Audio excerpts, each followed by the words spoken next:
coming to this important topic, which is the right of the unpaid seller.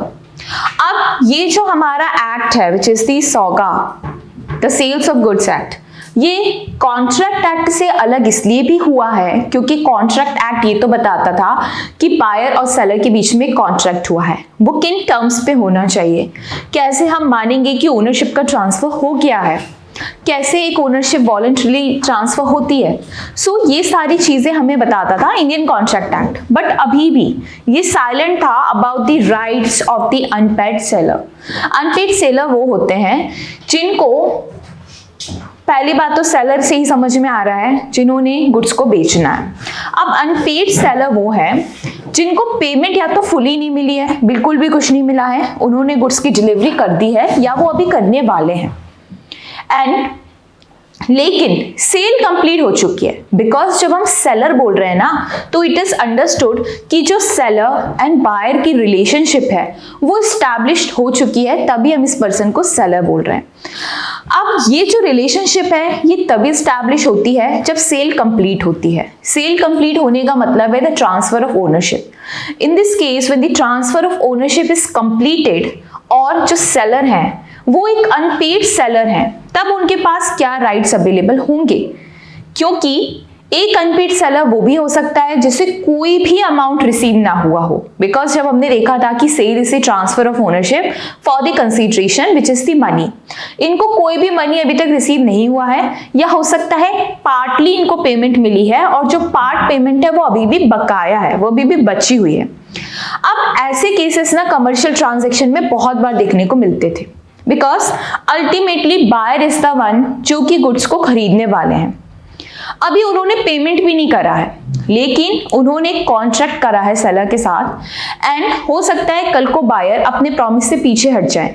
अब आप उनको जाके court में स्यू करेंगे या उनसे रिकवर करेंगे अमाउंट, ये अलग बात है। लेकिन ऐसे केसेस में जो सेलर होते थे उनको काफी नुकसान झेलना पड़ता था, स्पेशली जब गुड्स जो है वो लार्ज क्वांटिटी में है, उनको सारा बर्डन खुद ही बियर करना पड़ता था। कुछ पैरिशेबल गुड्स भी होते थे जो कि बर्बाद हो जाते थे इस ड्यूरेशन में। तो अनपेड सेलर जो है उनके राइट्स को ध्यान में रखते हुए वी हैव सेपरेट प्रोविजंस जो कि इंपॉर्टेंट है। तो क्या इनके राइट्स हो सकते हैं? सबसे पहले तो सेक्शन 45 बात करता है कि अनपेड सेलर है कौन। तो ये सेक्शन कहता है the seller of goods is deemed to be an unpaid seller within the meaning of this act. हम सिर्फ सौगा के अंदर ही एक अनपेड सेलर से डील कर रहे हैं और ये यहीं तक लिमिटेड है। ये है पहले तो when the whole of the price has not been paid और टेंडर्ड, ना ही पे किया गया है उन्हें प्राइस, ना ऑफर किया गया है।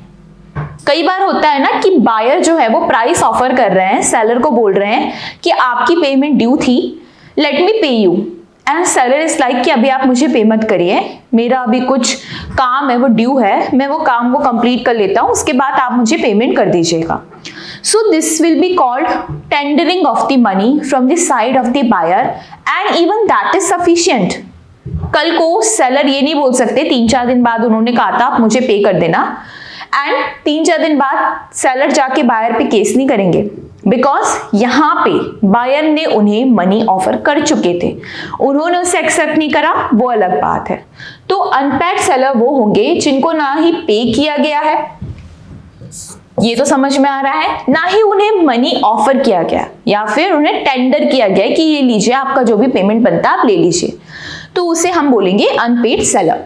देन सेकेंड इंस्टेंस हो सकता है when a bill of exchange और other negotiable instrument. Now bill of exchange और जो दूसरे नेगोशिएबल इंस्ट्रूमेंट हैं उससे हम बाद में डिटेल में डील करेंगे जब हम नेगोशिएबल इंस्ट्रूमेंट्स एक्ट पढ़ेंगे। So again these are some instrument जिनके थ्रू आप मॉनेटरी ट्रांजैक्शन करते हैं। ये पहले बहुत ज्यादा प्रिविलेंट थे, आजकल हमारा फोन पे, गूगल पे ये सब चल गया जिसमें हम इंस्टेंटली ट्रांसफर करते हैं या हम डायरेक्टली बैंक ट्रांसफर भी करते हैं हमारी एंड से by the help of the technology, but earlier this used to be in practice. तो इसको थोड़ा सा समझिएगा, इस केस में एक्चुअली होता क्या है। तो जब एक बिल ऑफ एक्सचेंज या अदर नेगोशिएबल इंस्ट्रूमेंट्स होते हैं has been received as the conditional payment. Now this is also important to understand this term, the conditional payment. and the condition on which it was received has not been fulfilled by the reason of the dishonor. Dishonor मतलब जिसे आप bounce होना भी बोलते हैं। Bounce कब होता है? आप बोलते हैं नॉर्मल, हम अपनी बोलचाल की भाषा में चेक बाउंस हो गया। इसका मतलब ये है कि आपके अकाउंट में इनसफिशिएंट फंड्स थे, जैसे सेलर को बायर को पे करना है, बायर ने उनसे सर्टेन गुड्स लिए, उन्होंने सेलर से कहा कि I will write you a cheque. Cheque का एग्जांपल लेते हैं, cheque is also a negotiable instrument.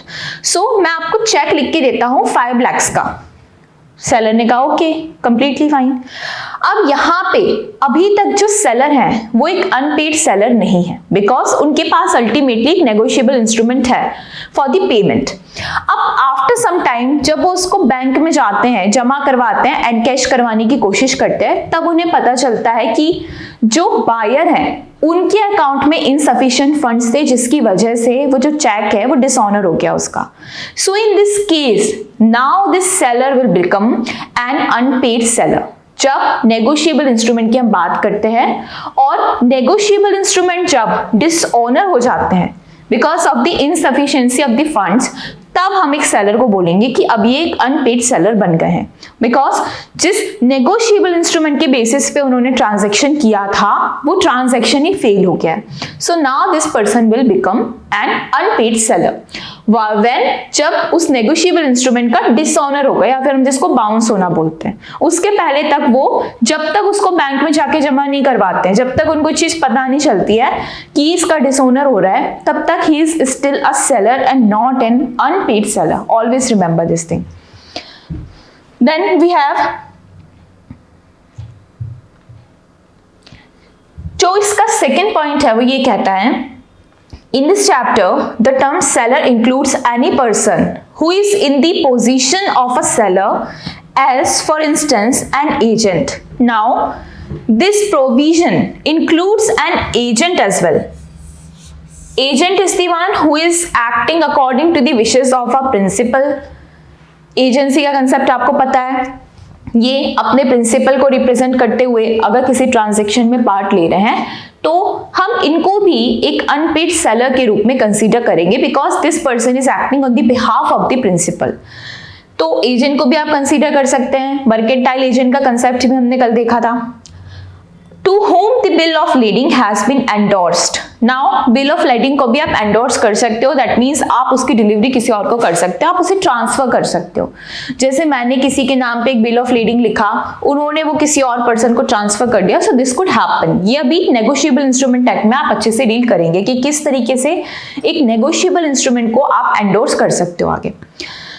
और अगर मान लीजिए बायर ने सेलर को एक चेक लिख के दिया या एक बिल ऑफ एक्सचेंज लिख के दिया एंड सेलर को कहीं और भी पेमेंट करनी थी, उन्होंने उससे एंडोर्स किसी थर्ड पार्टी को कर दिया, तो उसको भी हम एक अनपेड सेलर मान सकते हैं। तो यहाँ पे लिखा है ना, of the seller to whom the bill of lading has been endorsed, so this third person could also be treated as an unpaid seller और अ कंसाइनर और द एजेंट। कंसाइनर होते हैं जिनको आप अपने गुड्स देते हैं कि आप इन्हें लेके जाइए एंड फॉर सेलिंग पर्पस आप कंसाइनी को दीजिए, आप किसी को एंट्रस्ट कर रहे हैं बेसिकली अपने goods for the selling purposes and all, so that person is the consignor. तो जो भी प्रिंसिपल के बिहाफ में एक्ट कर रहे हैं, जो भी सेलर के ऑथराइजेशन पे एक्ट कर रहे हैं, या फिर उन्होंने अगर बिल ऑफ एक्सचेंज को उन्हें एंडोर्स कर रखा है, उस पर्सन को भी हम मानेंगे कि वो एक अनपेड सेलर है apart from the original seller.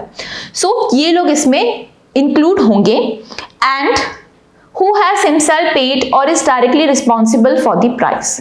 जो भी लोग हैं बेसिकली जो भी पर्टिकुलरली ओरिजिनल सेलर के ऑथराइजेशन पे काम कर रहे हैं या because of the exchange of the bill of lading काम कर रहे हैं, so those person will also be treated as the unpaid seller. So you need to understand कि सबसे पहले अनपेड सेलर होता कौन है। ये लोग हो सकते हैं। अब और उसके क्या इंस्टेंसेस होते हैं? सो इस केस में बेसिकली बात हुई थी कि सबसे पहले ए ने एक कार बेची बी को, सॉरी कार नहीं, कोई गुड्स थे वो बी को बेची, बी ने उसे आगे सी को सेल किया, then the goods were defective, goods में कुछ डिफेक्टिव गुड्स थे वो, एंड जो ए है वो अग्री करते हैं to take them back and refund the price to B. A ने कहा ठीक है, उसमें कुछ गड़बड़ थी, I will take the goods back. B gave a cheque to C in refund of the price. इस बात पे अब जहां यहाँ पे आप देख रहे हैं कि जो बी है उन्होंने भी उसे आगे रीसेल कर दिया, तो सी ने भी उस चीज को नोटिस किया, वो भी डिमांड कर रहे हैं, तो बी ने इन्हें एक चेक लिख के दे दिया। सी को कहा कि ठीक है, मैं आपको एक चेक देता हूं, और वो डिसऑनर हो गया। नाउ यहाँ पे तीनों पार्टीज के राइट्स अब बन रहे हैं। ए ने पहले बी को बेचा, बी ने आगे सी को बेच दिया, सी ने प्राइस मांगा, so here B is the seller in case and C is the purchaser, तो ये डिसऑनर हो गया। अब इसके बाद क्या होता है, कोर्ट ने ये कहा कि they could not do so as they were bound to return the goods. यहाँ पे जो राइट्स हैं ऑफ द अदर पार्टी जिसने अल्टीमेटली इसको परचेज किया है, उसके राइट्स डिपेंड करेंगे the rights of the original seller, because उनको भी अभी यहाँ पे कोई प्राइस मिला है, नहीं मिला है, अनपेड रह गया है, ये सारी चीजें भी कोर्ट को देखनी होती है। सो the court refused to believe that a person who bought and paid for and afterwards rejected the good is person like an unpaid seller। पहले आपने गुड्स को खरीदा, फिर आपने उसे रिजेक्ट कर दिया, फिर आप कह रहे हैं कि हम एक अनपेड सेलर हैं। तो कोर्ट का ये कहना था कि हर कोई इस तरीके से अनपेड सेलर नहीं बनेगा। There has to be a criteria which has to be fulfilled। हम बोलेंगे कि कब किसके राइट वायलेट हुए, वो डिपेंड करेगा कि उसे मनी टेंडर किया गया था, या उसका चेक जो है वो बाउंस हुआ था, या यहाँ पे किस तरीके की प्रॉब्लम चल रही थी। ऐसे ही कोई भी आके अगर क्लेम करेगा कि I am the unpaid seller, so court is not going to give him the relief. So this is what it means कि अगर आपको स्टैब्लिश करना है कि यस मेरे राइट यहाँ पे वायलेट हुए in the capacity of a seller, so you have to establish that first according to section 45 जो अभी हमने कवर किया था। जस्ट बिकॉज आपका चेक डिसऑनर हो गया है, या आपको किसी पर्सन के थ्रू उस चीज को परचेज करना पड़ा है, एंड उस बात के बाद कौन सी ऐसी सर्कमस्टांसेस है जो उस केस को अट्रैक्ट करे, that will also depend. Then जो सेक्शन 46(1) है वो कहता है कि provides that subject to the provisions of this act and of any other law for the time being in force, property and goods may have passed to the buyer the unpaid seller of the good has। अब यहाँ पे दो तीन चीजें आपको ध्यान में रखनी होगी। जो अनपेड सेलर हैं उनके राइट्स ना वेरी करते हैं, उनकी राइट्स वेरी करते हैं, तो उनकी रेमेडी भी वेरी करती है। दिस विल डिपेंड कि वेदर जो गुड्स हैं उनका पोजेशन अभी भी उन्होंने रिटेन करके रखा है, इवन दो सेल हो गई है, जो ओनरशिप है वो ट्रांसफर हो गई। डज नॉट मैटर कि ओनरशिप ट्रांसफर हुई है या नहीं हुई है। The only thing matters here is the possession. क्या अभी भी उनके पास पोजेशन है? बिकॉज ये तो एस्टैब्लिश प्रिंसिपल है कि अगर हम उन्हें अनपेड सेलर बोल रहे हैं, इसका मतलब ये है कि सेल जो है वो कंप्लीट हो चुका है। So here the possession of the goods matter, कि सेल के बाद भी क्या possession of the goods is still with the seller और विद द बायर। अगर सेलर के पास है तो उनके राइट्स और रेमेडीज अलग होंगे। अगर वो ट्रांजिट में पहुंचा दी गई हैं कि अपने साइड से सेलर ने उसे करियर के साथ रख दिया है, या शिपमेंट में रख दिया है, या कोई और अलग मेथड ऑफ ट्रांसमिशन में रख दिया है, तो उस समय सेलर के क्या राइट्स होंगे। और एक होता है कि जब वो गुड्स बायर के पोजेशन में है और वो गुड्स को रिटेन करने के बाद भी अभी भी पेमेंट नहीं कर रहे हैं सेलर को, तब क्या राइट होंगे। तो अभी हम जो डील कर रहे हैं ना, वो हम उस सिनेरियो से डील कर रहे हैं जब एक सेलर है वो एक अनपेड सेलर है, एंड अभी जो गुड्स के अंदर जो प्रॉपर्टी है विच इज द ओनरशिप वो ट्रांसफर की जा चुकी है बायर को। तो उस सिनेरियो में क्या होगा, अगर अभी भी पोजेशन जो है वो सेलर के पास है। For example, S is the seller here and P is the purchaser. इन्होंने गुड्स में ओनरशिप सेलर ने परचेजर को ट्रांसफर कर दी है। परचेजर ने कहा ओके, आपने मुझे टाइटल ट्रांसफर कर दिया, ठीक है, लेकिन अभी मेरे पास फुल पेमेंट करने के लिए पैसे नहीं है। तो ऐसा करता है 15 तारीख तक मैं आपको पेमेंट करता हूं और तब तक आप पोजेशन अपने पास रखिए। तो सेलर ने कहा ठीक है, पोजेशन उन्होंने रिटेन करके रखा। अब आफ्टर सम टाइम 15 तारीख आ गई है एंड सेलर को भी अपना पैसा चाहिए, because that person is also involve in the commercial transaction, और उनको भी देखना होता है कि आगे बिजनेस में क्या कैसे करना है। सेलर डिमांड कर रहे हैं पैसे की परचेजर से। परचेजर ने कोई जवाब नहीं दिया। उन्होंने फिर पूछा कि क्या आपको गुड्स चाहिए है, आपने अभी मुझे हाफ पेमेंट करी है। परचेजर ने कुछ भी नहीं कहा। अब ऐसे में सेलर को भी नुकसान उठाना पड़ता है, बिकॉज कभी कभी जो गुड्स हैं वो डैमेज हो जाते हैं, कभी कभी गुड्स जो हैं आप उनको लेके दूसरा कॉन्ट्रैक्ट नहीं कर पाते हो बिकॉज अभी कॉन्ट्रैक्ट सब्सिस्ट कर रहा है। तो ऐसे केस में क्या होगा? ऐसे केस में जब गुड्स का पोजेशन अभी भी सेलर के पास है, कस्टडी अभी भी गुड्स की उनके पास है, तब उनके पास एक बहुत इंपॉर्टेंट राइट होता है जिसे हम कहते हैं आ लियन, अ राइट टू लियन। इसका ये मतलब है कि जो गुड्स आपके पास है, इवन दो ओनरशिप अभी बायर की बन रही है उस पे, then also you are authorised to retain the possession of such goods till the price is paid. This is called the right to lien. So a lien on the goods for the price while he is in the possession of them. अब एक बात ध्यान में रखिएगा कि लियन के लिए कभी भी पोजेशन होना इंपॉर्टेंट है। Possession is mandatory.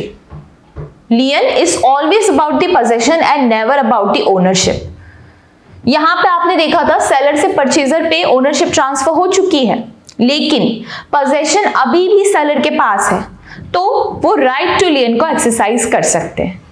अब फॉर एग्जाम्पल अभी न्यू ईयर का टाइम आ रहा है एंड इस समय पे यू नो कि ये जो अल्कोहलिक बेवरेजेस हैं इसकी डिमांड कितनी बढ़ जाती है।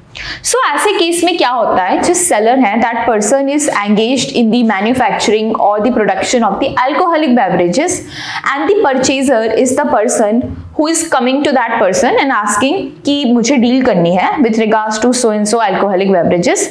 आप एक काम करिए, मुझे प्राइस वगैरह बताइए और उसको डिलीवरेबल स्टेट में करके रखिएगा, so I will take it from you.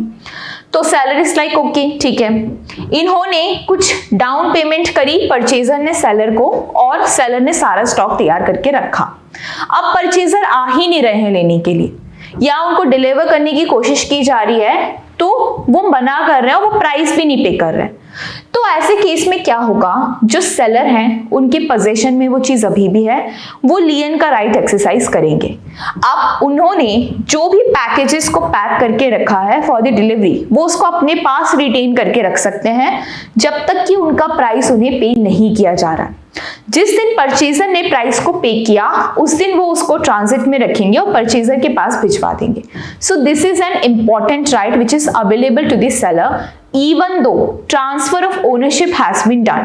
यहाँ पे ओनरशिप का कुछ भी लेना देना नहीं है, ओनरशिप ट्रांसफर हो चुकी है, देन ऑल्सो सेलर के पास ये राइट है और ये राइट इन्हें देता है SOGA, sales of goods act.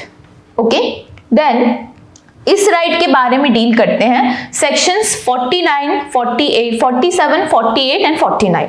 ये जो 3 सेक्शंस हैं ये डील करते हैं right to lien. Then we have a right of stopping the goods in the transit. This is again an important right, but ये different है right to lien से। इसका भी डिफरेंस हम आगे डिटेल में डील करने वाले हैं कि कब आपको पता हो एज अ सेलर, क्योंकि आप भी कभी अगर एंटरप्रेन्योर बन रहे हैं, कोई भी ऐसा बिजनेस कर रहे हैं, you are being a seller, so you also need to understand these rights. These are important rights because अगर in the capacity of a seller you are acting and somebody is not paying you the price, तब आप क्या करेंगे? तो पहला तो आपके पास लियन का राइट है, जब तक आपके पास पोजीशन है आपने लियन के राइट को एक्सरसाइज किया। अब दूसरा सिनेरियो ये इमेजिन करिए कि जो गुड्स थे उनको आपने ट्रांजिट में रख दिया है, एक करियर है, ट्रक में मान लीजिए लोड करवा दिया है और अब वो ट्रांसफर होके जा रहे हैं परचेजर के पास, जो भी बायर है उनके पास वो 3-4 दिन में पहुंच जाएंगे। इस बीच में सेलर को ये बात पता चलती है कि जो परचेजर हैं वो इंसॉल्वेंट हो चुके हैं। Insolvency is something in which a person is not able to pay the जो भी उनके डेट्स बनते हैं या जो भी उनके दूसरों के प्रति उन्होंने जो कर्जे ले रखे हैं या पेमेंट है, whatever the debts that person have, वो उसको पे करने के लायक नहीं बचते हैं। इसके लिए उन्हें कोर्ट जाना होता है, कोर्ट में जाके वो पर्सन अपने आप को इंसॉल्वेंट डिक्लेयर करवाते हैं एंड उसके बाद जो कोर्ट है वो एक रिसीवर अपॉइंट करता है जो उनके एग्जिस्टिंग एसेट से दूसरे क्रेडिटर्स या जिन्होंने भी उनको डेट दे रखा है या जिसकी भी पेमेंट बचती है उनको वो रीपे करते हैं। सो ऐसे केस में जब हम ट्रांजिट की बात कर रहे हैं कि जो गुड्स हैं वो ट्रांजिट में है, और एक और जब हम इंपॉर्टेंट राइट की बात करते हैं which is the right of stopping, जिसको स्टॉपेज का राइट भी बोलते हैं। राइट ऑफ स्टॉपिंग, ये राइट जो है इसको भी सेलर एक्सरसाइज कर सकता है, बट कब? जब उसने गुड्स को ट्रांजिट में रख दिया है और उसको इस बात के बारे में पता चल रहा है कि जो बायर हैं वो इंसॉल्वेंट हो गए हैं, that person is not able to repay the price for the sale. उनको इस बारे में बहुत अच्छे से पता चल गया है सेलर को। तो ऐसे केस में क्या होगा, उनके पास ये राइट है कि वो जो ट्रक है उसके जो भी ड्राइवर है या जो भी ऑथराइज पर्सन है, कोई कंपनी के थ्रू अगर उन्होंने करवाया, उनको कॉल करके वो बोलेंगे कि I want to stop the goods, मैं उसका अब ट्रांसफर नहीं करना चाह रहा हूं बिकॉज मुझे अभी अभी पता चला है जो बायर है वो इंसॉल्वेंट हो गए। इंसॉल्वेंट हो गए मतलब वो वैसे भी पैसा तो पे करने वाले नहीं है, अब उनके पास पोजेशन चले जाएगा तो मुझे तो प्रॉब्लम हो जाएगी, कोर्ट में जाके मैं केस करूं, ये करूं, दुनिया भर के टेंशन से अच्छा आप एक काम करिए, जो आप लेके जा रहे हैं सामान को उसको रुकवा दीजिए और उसकी डिलीवरी मुझे वापस करवा दीजिए। सो इस तरीके से right to stoppage is also one right which is available to the unpaid seller. इसके अलावा जो तीसरा राइट है वो है a right of resale of the goods. वो गुड्स की रीसेल भी कर सकते हैं, बट इसमें भी सर्टेन कंडीशंस होती हैं जो कि हम आगे भी सेक्शन में डील करने वाले हैं। अगर उनको लग रहा है कि जो परचेजर है उनके साथ उन्होंने कॉन्ट्रैक्ट किया है, because ultimately sales of goods act is also a part of a contract. आप जब किसी भी गुड्स की सेल करते हैं तो it is a contract, be it be oral और written, whatever. So again what you have to do is basically firstly form a contract, और कॉन्ट्रैक्ट अभी भी सबसिस्ट कर रहा है तो उसके बाद भी ये राइट सौगा देता है सेलर को कि even though that contract is subsisting, इनके पास ये राइट है कि वो गुड्स को रीसेल कर सके, उसकी भी सर्टेन कंडीशंस होती हैं।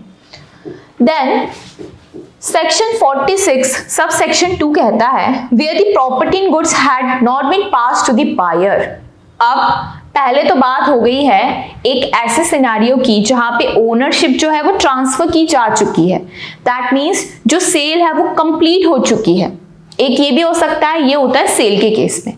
जो दूसरा हम एस्पेक्ट देखने वाले हैं ये है with regards to the agreement to sale, कि भविष्य में ट्रांसफर किया जाना है गुड्स को या ओनरशिप इन गुड्स भविष्य में ट्रांसफर की जाएगी एक फ्यूचर डेट पे। So that is an agreement to sell. So where the property in goods has not been pass to the buyer, that means अभी ओनरशिप बायर पे पास नहीं हुई है। The unpaid seller has, because हमने seller की definition में देखा था अ पर्सन हु सेल्स और अग्रीज टू सेल, सो वो दोनों ही लोग सेलर कहलाते हैं। इसीलिए जब ये व्यक्ति सेलर हैं और इनको प्राइस नहीं मिल रहा है तो ये अनपेड सेलर की कैटेगरी में भी आते हैं। सो in addition to his other remedies, a right of withholding the delivery similar to and coextensive with the rights of the lien and stoppage in the transit where the property has been passed to the buyer. So it is important to understand the difference now. अभी जो ऊपर वाला case हमने देखा था उसमें एक cell complete हो चुकी थी और ओनरशिप भी गुड्स की ट्रांसफर हो चुकी थी, तब भी जो सेलर है उनके पास ये राइट थे कि वो लियन का राइट एक्सरसाइज करें या फिर वो स्टॉपेज करें या वो रीसेल करें। अब यहाँ पे आप एक ऐसा सिनेरियो देख रहे हैं जहाँ पे अग्रीमेंट टू सेल हुआ है, फ्यूचर डेट पे सेल होने वाली है, कोई ओनरशिप ट्रांसफर नहीं हुई है। तो ऐसे केस में सेलर के पास कौन कौन से राइट हो सकते हैं? तो उनके पास अदर रेमेडीज भी हैं। फॉर एग्जाम्पल डैमेजेस क्लेम करना या ब्रीच ऑफ कॉन्ट्रैक्ट के लिए बायर को कोर्ट में जाके स्यू करना। अपार्ट फ्रॉम दिस उनके पास ये राइट अवेलेबल है कि वो विथ होल्ड कर दे, डिलीवरी को रोक दे, फ्यूचर डेट पे जो डिलीवरी होनी थी उसको वो रोक दे। कभी कभी होता है ना कॉन्ट्रैक्ट में कि फ्यूचर डेट पे हम आपको तभी प्रॉपर्टी का ट्रांसफर करेंगे जब आप हमें एक सर्टेन प्राइस पे करेंगे। अब बायर के प्राइस पे करने का टाइम आया और बायर ने मना कर दिया कि मेरे पास तो पैसे नहीं है लेकिन आप मुझे डिलीवरी दो। सो ऐसे केस में सेलर जो है वो डिलीवरी को रोक सकते हैं। This is his right. And other right से जैसे स्टॉपेज कर सकते हैं, अगर ट्रांजिट में है तो वो उसको रोक सकते हैं। तो इस तरीके के राइट्स हैं which we are going to deal in detail in the next slides. Then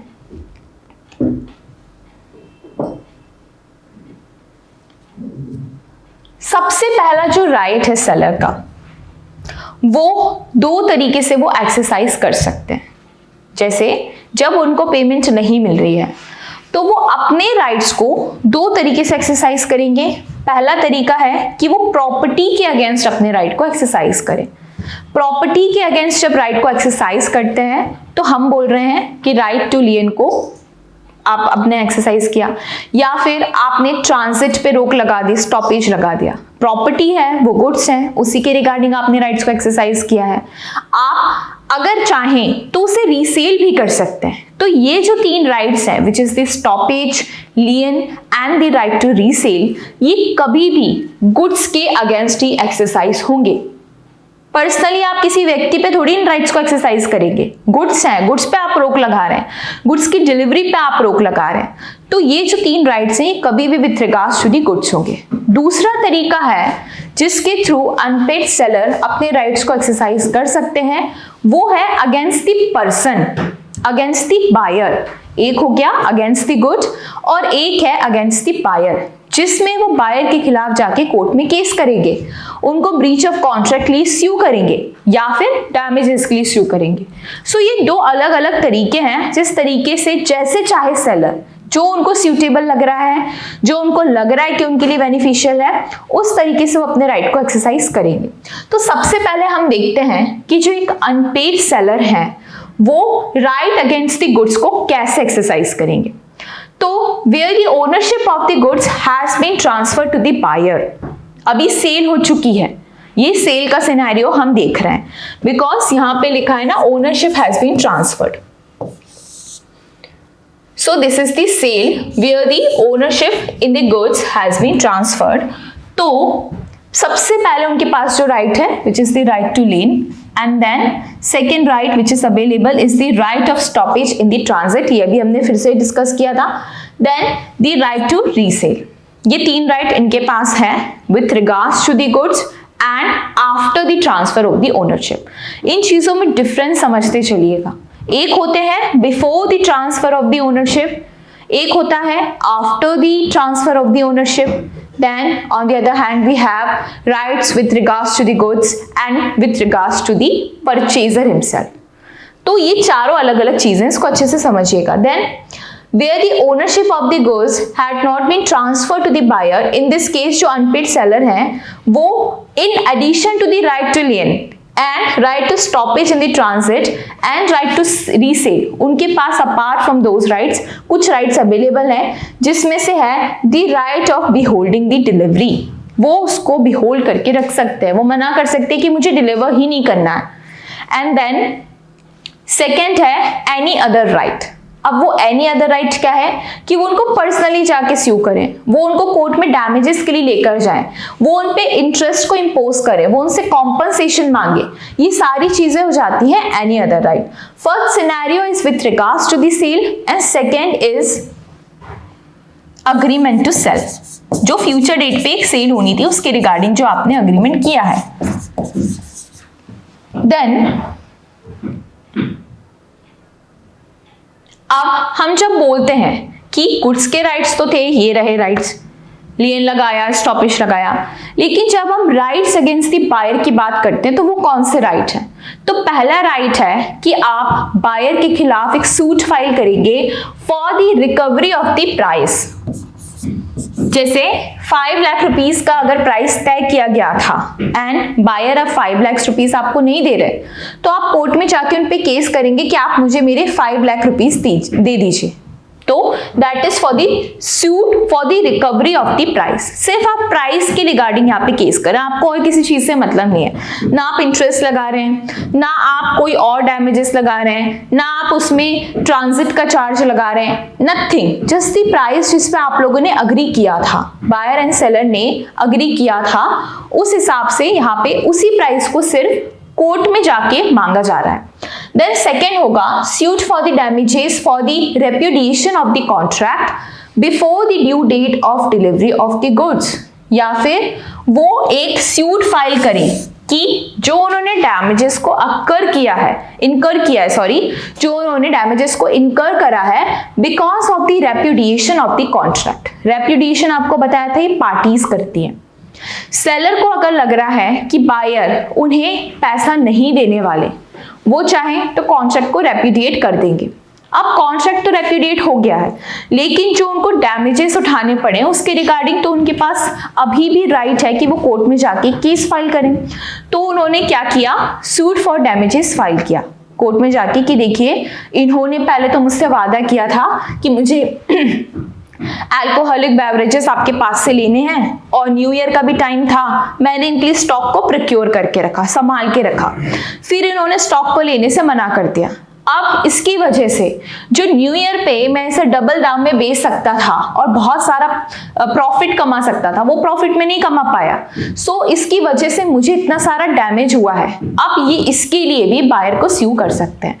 so that is one thing. And ये कॉन्ट्रैक्ट जो अभी है before the due date, that means कि अभी ड्यू डेट थी डिलीवरी की, उसके पहले जो डिलीवरी नहीं हो पाई, that means because of the price was not paid, तो जिस दिन डिलीवरी होनी थी वो नहीं हो पाई, उसके रिगार्डिंग जो हमारे सेलर हैं उनके पास ये राइट अवेलेबल है कि वो रेप्यूडिएट कर दें। जहां उनको लग रहा है कि कॉन्ट्रैक्ट अब नहीं होने वाला, बायर उनको किसी भी तरीके का प्राइस नहीं देने वाले, और वो जाके कोर्ट में सूट फाइल कर दे फॉर द डैमेजेस। देन तीसरा उनके पास जो रेमेडी अवेलेबल है वो है सूट फॉर द डैमेजेस। अब इस डैमेजेस का मतलब है कि वो इसमें बहुत सारी चीजें इंक्लूड कर सकते हैं, जैसे कि यहाँ पे अभी ये नहीं लिखा कि बिफोर द ड्यू डेट और after the due date, just the suit for the damages. That means उनको अगर शिपमेंट के रिगार्डिंग कोई लॉस हुआ है, या उनको वेयर हाउस में उस गुड्स को ज्यादा दिन तक रखना पड़ा, उसका उन्हें रेंट देना पड़ा होगा, या फिर उन्होंने जो पैकेजिंग करवाई होगी, अल्कोहलिक बेवरेजेस बॉटल्स में आते हैं उसकी पैकेजिंग भी अच्छे से होनी होती है, तो पैकेजिंग को लेके उनको जो भी खर्चा आया होगा, कोई वॉचमैन उन्होंने रखा होगा जो सामान की जिम्मेदारी लेता होगा, देखता होगा उसे, सो इस तरीके के उनको जो भी बर्डन को इनकर करना पड़ा वो सारे को कैलकुलेट करके टोटल करके एक लिस्ट बनाएंगे और उस डैमेजेस को भी वो जाके क्लेम कर सकते हैं from the buyer. It's up to the seller कि उनको कोर्ट में जाके किस तरीके की रेमेडी को सीक करना है। Then suit for the interest, अगर उन्होंने चाहा तो वो इंटरेस्ट भी लगा सकते हैं।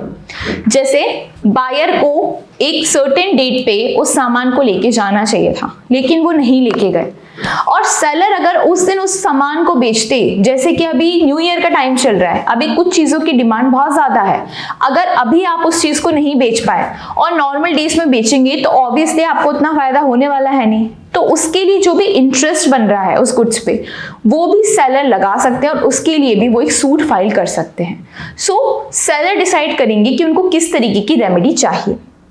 Then we have these rights which are available to the seller, जिसके बारे में मैं अभी आपको बता रही थी।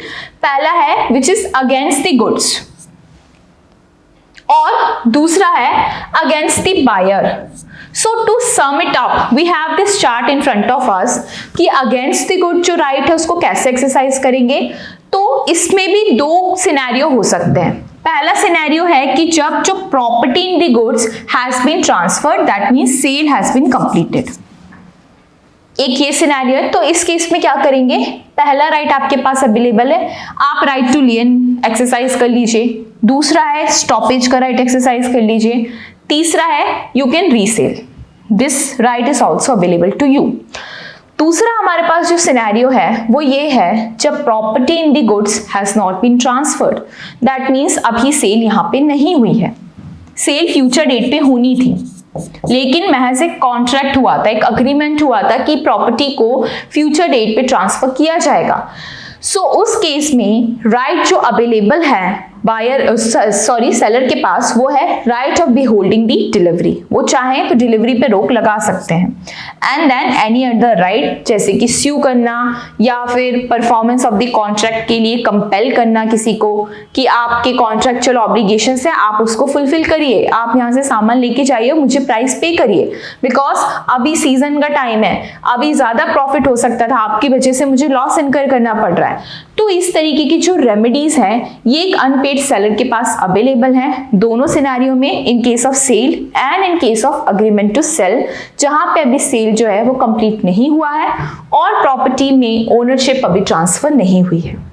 फिर हमारे पास एक और जो चार्ट है जो हमें बता रहा है बेसिकली कि अगेंस्ट द बायर हम कैसे राइट्स को एक्सरसाइज करेंगे।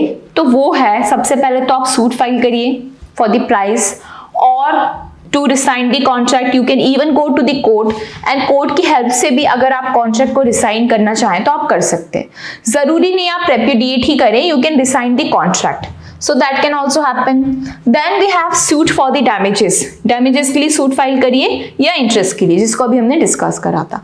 तो ये सारे राइट्स हैं, आप चाहें तो इसको एक बार अच्छे से देख लीजिए। इस तरीके से आपको राइट्स जो हैं वो याद रहेंगे कि कब गुड्स के अगेंस्ट हम एक्सरसाइज करेंगे, कब सेल के केस में करेंगे, कब अग्रीमेंट टू सेल के केस में करेंगे और कब अगेंस्ट द बायर करेंगे। So this is the whole chart and इसके बाद जो सेक्शंस हैं वो यही सारे राइट्स को थोड़ा डिटेल में डिस्कस कर रहे हैं।